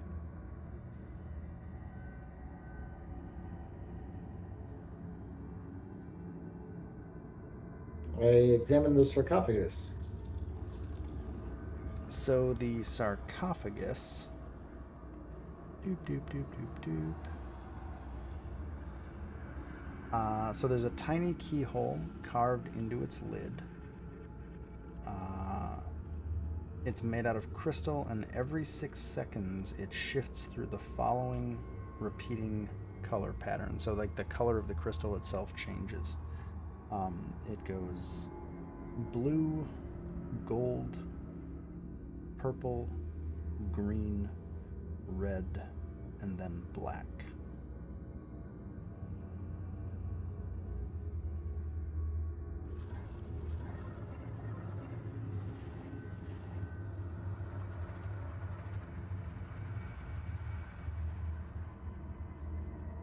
Yeah, that color sequence doesn't mean anything to me.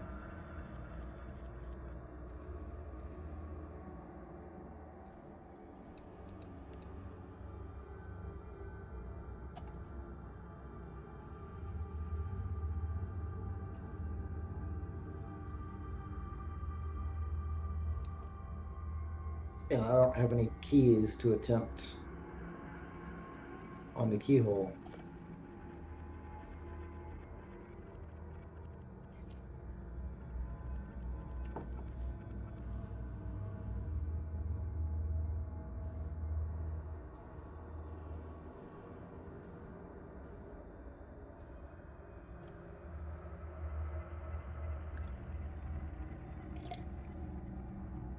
So at this point, Belkorj and Iku have made their way into the room, and Keshma's kind of in the hallway behind Xanthiel, just kind of lingering about. Orvex has decided after the acid pit affair to just stay back. Yeah, I'm not going to even try to get across. Horses don't jump that far. Well, I mean, your strength score is 16 feet. Yeah. What? So it's based off strength, is it? Yeah, so if you get 10 feet of movement, you can jump 16 feet without any problem. Because there is a lock doesn't necessarily mean that it is locked, so I will attempt to open the sarcophagus. As you try to shove the lid, it seems quite tightly sealed. Drat.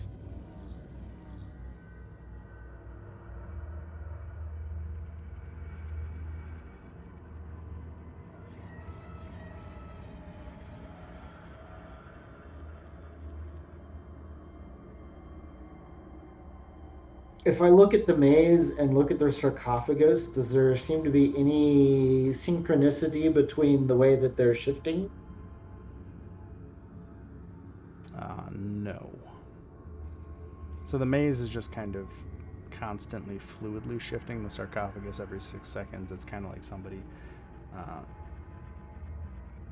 maybe a Sirac likes RGB for his computers. So maybe I knew there was a reason why I didn't like him.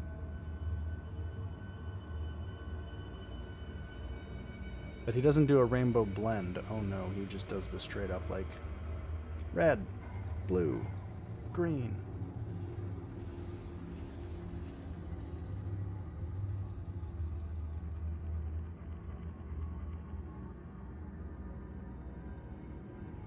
Yeah, I don't have any ideas right now.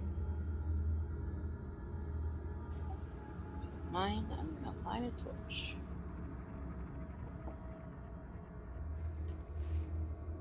What was that, Teresa? Sorry, I didn't quite hear it. Teresa is going to light a torch. Okay.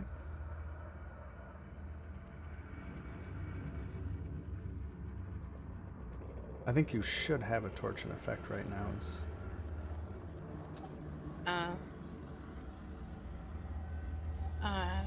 When the torch is turned off, I can only see with Xanthio's light. Okay, so I'm gonna turn it off. It's off. Okay. Now it's on.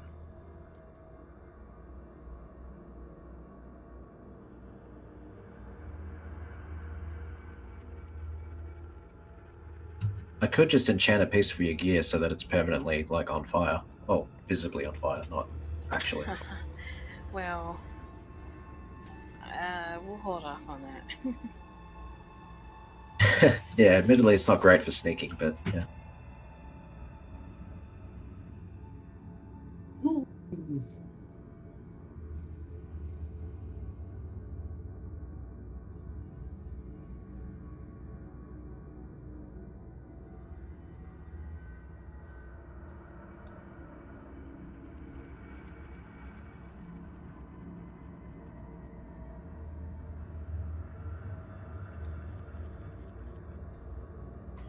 Although, I will say that it's kind of getting close to 12 here, so I'm gonna have to get going. Also because I'm pretty tired right now. Oof. Yeah, I am too. Okay. You guys want to pause here for the night? Yeah, Yeah, that's probably. Cool. Well, thank you all for playing. Thank Thank you for for hosting.